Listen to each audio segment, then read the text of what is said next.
Alors bonjour Eric, est-ce que tu peux te Bonjour. présenter, me dire qui tu es? Et là je crois que tu viens de sortir une super application qui va rentrer dans une nouvelle ère d'interactivité avec ses fans, ses membres internautes, même ses participants à une conférence. Alors explique-moi un peu ce que c'est. Oui, alors ça s'appelle Pole2Go, P-O-2-L-T-O-G-O, comme c'est écrit sur le t-shirt. Je sais pas si on le voit sur l'écran, mais Hop, voilà. c'est là. Et c'est une application, mais c'est plus exactement une web application. Il existe des applications qu'on peut télécharger sur son téléphone, évidemment, parce qu'aujourd'hui les gens veulent des applications, mais ça présente pas un intérêt gigantesque. Ouais. En fait, c'est une web application, donc simplement on se connecte à pole2go.com sur son téléphone, et là ça permet de créer un mini sondage.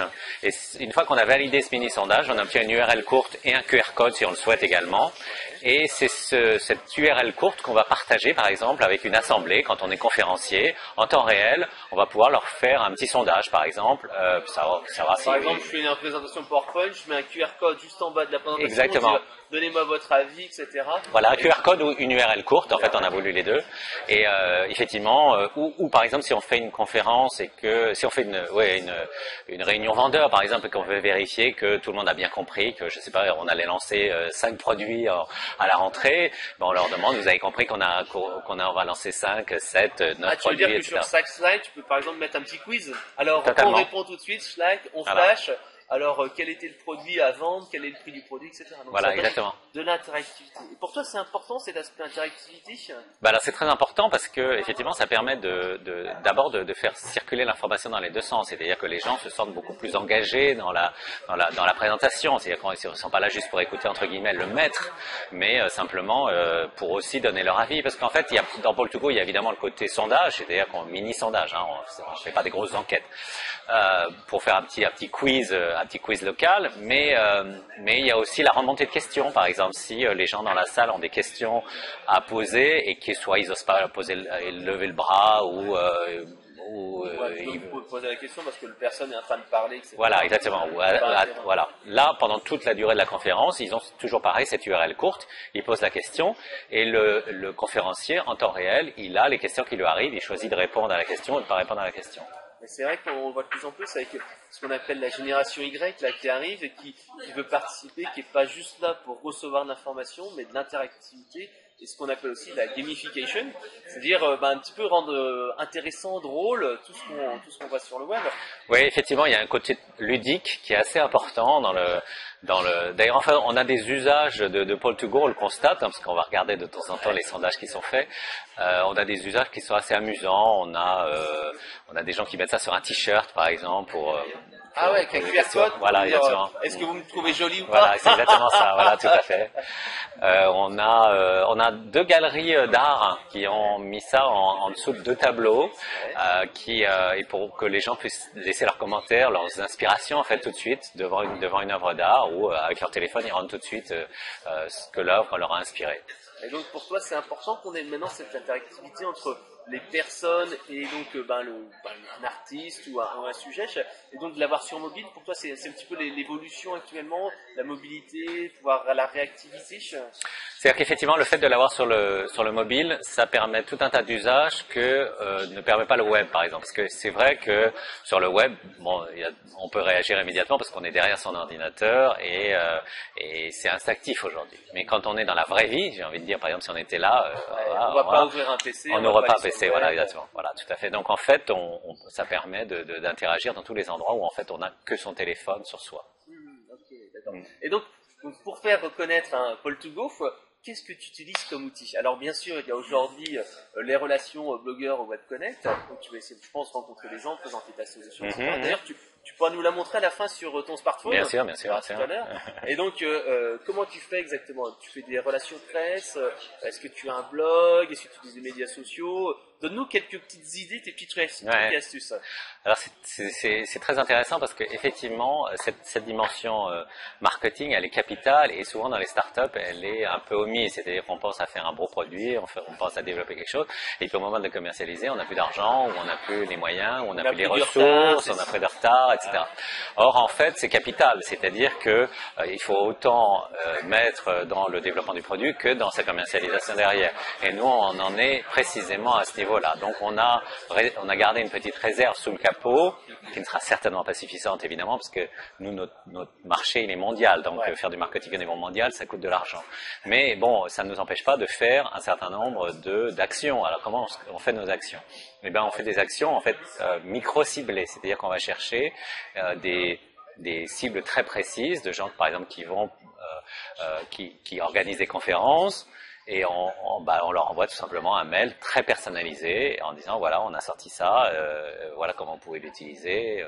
Alors quand est-ce que vous allez contacter Guy Kawasaki ou des gens comme Gar qui en fait sont des spécialistes du PowerPoint? Je pense que ça peut vraiment les intéresser, parce que c'est complémentaire à ce qu'ils font. Donc avant de l'envoyer au gros du marché, faut le tester déjà ici, il faut être sûr que ça fonctionne. Voilà, tout à fait. Donc pour l'instant, au contraire, on fait plutôt du côté chirurgical, c'est-à-dire que on fait auprès des blogs qui n'ont pas nécessairement une audience gigantesque, mais qui, mis bout à bout, finissent par faire une audience assez considérable. Alors, donc ça, première chose, donc micro-ciblé, contacter les gens, leur présenter le service. Ensuite, donc, est-ce que tu as un blog? Est-ce que tu as fait une infographie? Est-ce que tu as fait un PowerPoint? Parce que je sais qu'il y a pas mal de gens qui utilisent SlideShare pour partager des présentations. Moi, j'utilise également. Et par exemple, je dois avoir une vidéo là, un PowerPoint que j'ai vu qui a été vu 6000 ou 7000 fois sur une pas mal. Pas mal. Bon, c'est vrai que c'est dans le temps aussi, c'est pas en une semaine. Oui, d'accord, mais enfin, bon, ça représente une audience assez considérable quand on y pense. Et surtout international. Alors dis-moi un petit peu, qu'est-ce que vous avez comme levier Alors il y a une autre chose aussi que je n'ai pas dit tout à l'heure, c'est que Poll2Go c'est aussi en soi assez viral, parce qu'en fait la personne qui va faire un sondage, elle va le partager avec, mettons, je sais pas, une centaine de personnes dans une salle, et c'est 100 personnes qui vont être exposées à Poll2Go. Évidemment, à la fin de l'endroit où on leur demande de répondre, il y a un lien en disant créez votre propre sondage. Donc en gros, déjà, il y a une viralité intégrée au produit. Même si on ne prend que 1% de ces gens-là, c'est toujours 1% à prendre. Les autres choses qu'on fait, c'est on a pris, tout bêtement, on a pris aussi des ads pour voir ce que ça donnait, donc des Facebook ads, des LinkedIn ads. Je ne savais même pas qu'il y avait LinkedIn qui proposait des ads. Sur Viadeo, tout à fait. Viadeo, on n'a pas fait, et on a fait Google aussi, etc. Mais bon, il y a des choses qui nous ont offert des belles visibilités. Alors, sinon, tu me posais la question, est-ce qu'on a fait un blog? Évidemment, on a fait un blog. Alors c'est quoi l'adresse? Dis-lui déjà. C'est blog.poll2go.com.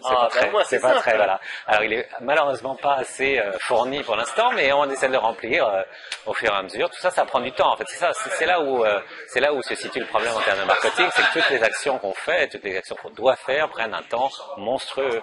Et donc, faut arbitrer. C'est vrai qu'encore des Google AdWords, comme tu disais, des Facebook Ads, des LinkedIn Ads, c'est simple parce que tu crées la campagne et après elle vit, tu calcules le ROI. Oui, c'est vrai. Mais c'est vrai que le blog, faut l'entretenir, c'est un travail régulier, faut avoir du temps, etc.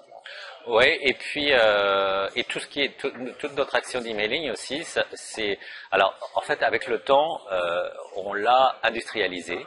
Alors ça nous gagne pas mal de temps, effectivement. C'est qu'en gros, maintenant, on a mis en place un certain nombre d'outils, des mails tout faits, etc. Donc, en gros, il y a très très peu de zones maintenant à personnaliser. Et encore, elles s'automatisent. Mais tout ça, c'est pareil, il faut le mettre en place. Donc, maintenant, ça tourne, mais il a fallu le faire, etc. Donc, voilà, c'est du boulot. Ouais. Mais bon, en même temps, on a aussi un baromètre, c'est-à-dire que tous les jours, on voit ce qui est de retombées, les nouveaux abonnés, les nouveaux utilisateurs, le nombre de sondages qui sont faits, le nombre d'utilisateurs payants, etc. Donc, voilà. Alors, c'est quoi la solution gratuite, la solution payante, dis-moi? C'est comme 99,9% des services sur Internet, c'est du freemium, c'est-à-dire que, évidemment, pour la personne qui vote, c'est toujours gratuit. Hein, on va pas faire payer les voteurs.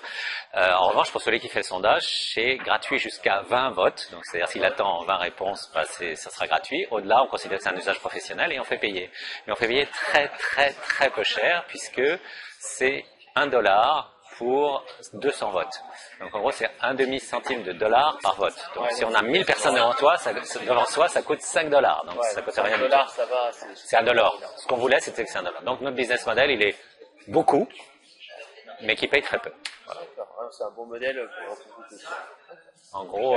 Et autrement, pour se faire connaître, est-ce que vous avez mis dans votre business plan, business model, le fait d'utiliser par exemple le guest posting, d'écrire des articles sur des blogs, sur des blogs, ou participer à des tribunes, comme ici, des présentations?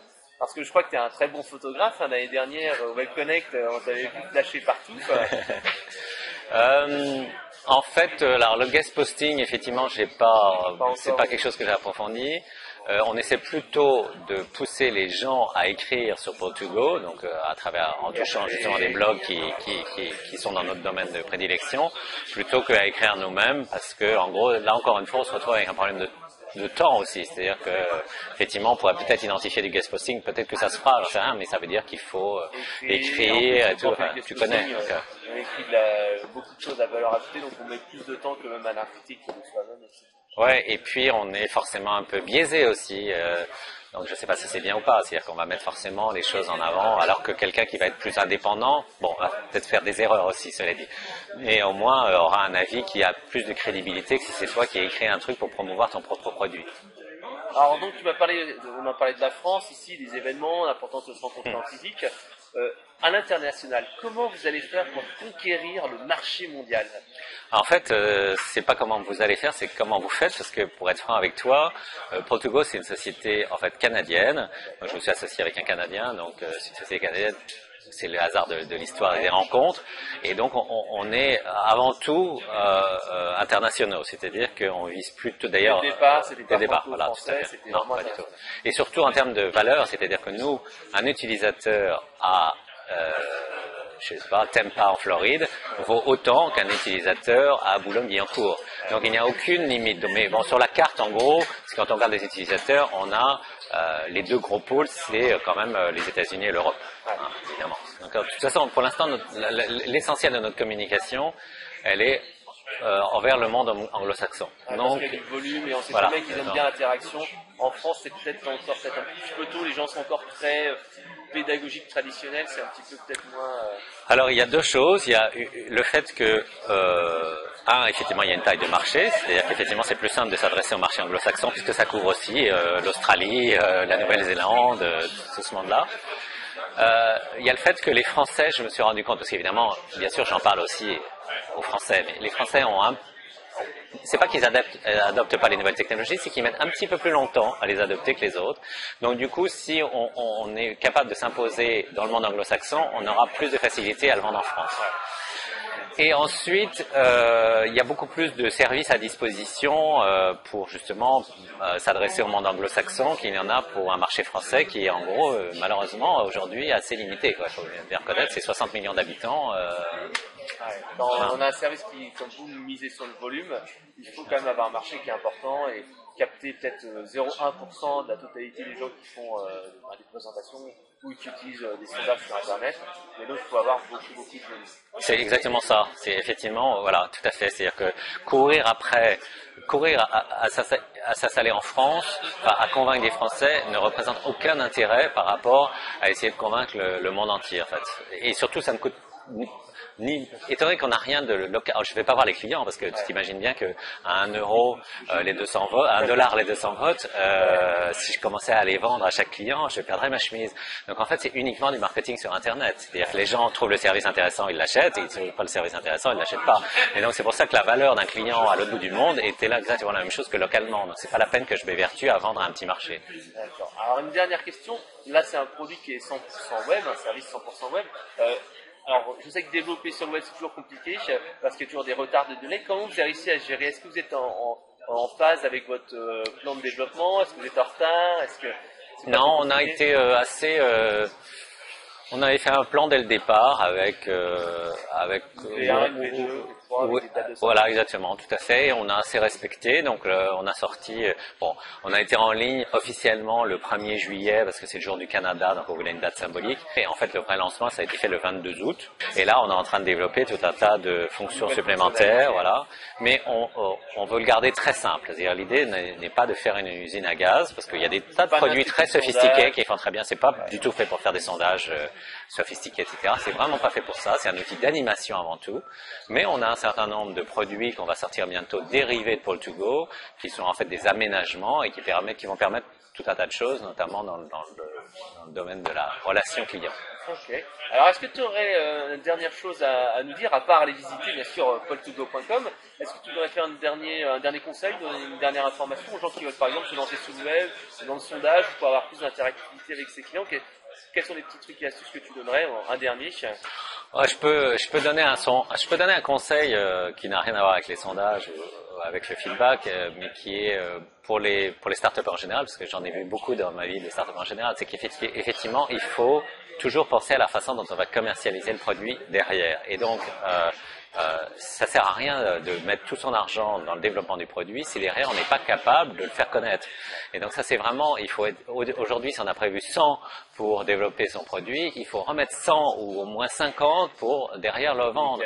Et voilà, et ça c'est un truc qu'oublient très très souvent, notamment les jeunes qui démarrent, ils se disent bon bah on va sortir le produit puis après ça va se vendre tout seul. Ils sont contents que leur produit, voilà. Ils vont dire c'est génial, les gens ils vont acheter tout seul, alors qu'au contraire il y a tout ce travail d'évangélisation, de communication. C'est vrai que toi, tu dois passer, je pense, la moitié de ton temps, ou quasiment, enfin, 100% de mon temps. 100% de ton temps. 110% de mon temps. 110%. Alors, je te remercie. Donc, merci pour avoir plus d'informations, donc c'est polltogo.com. Exactement. Je te remercie. Je mettrai un lien à la fin de l'interview. Eh ben, merci à toi. Merci. Ciao.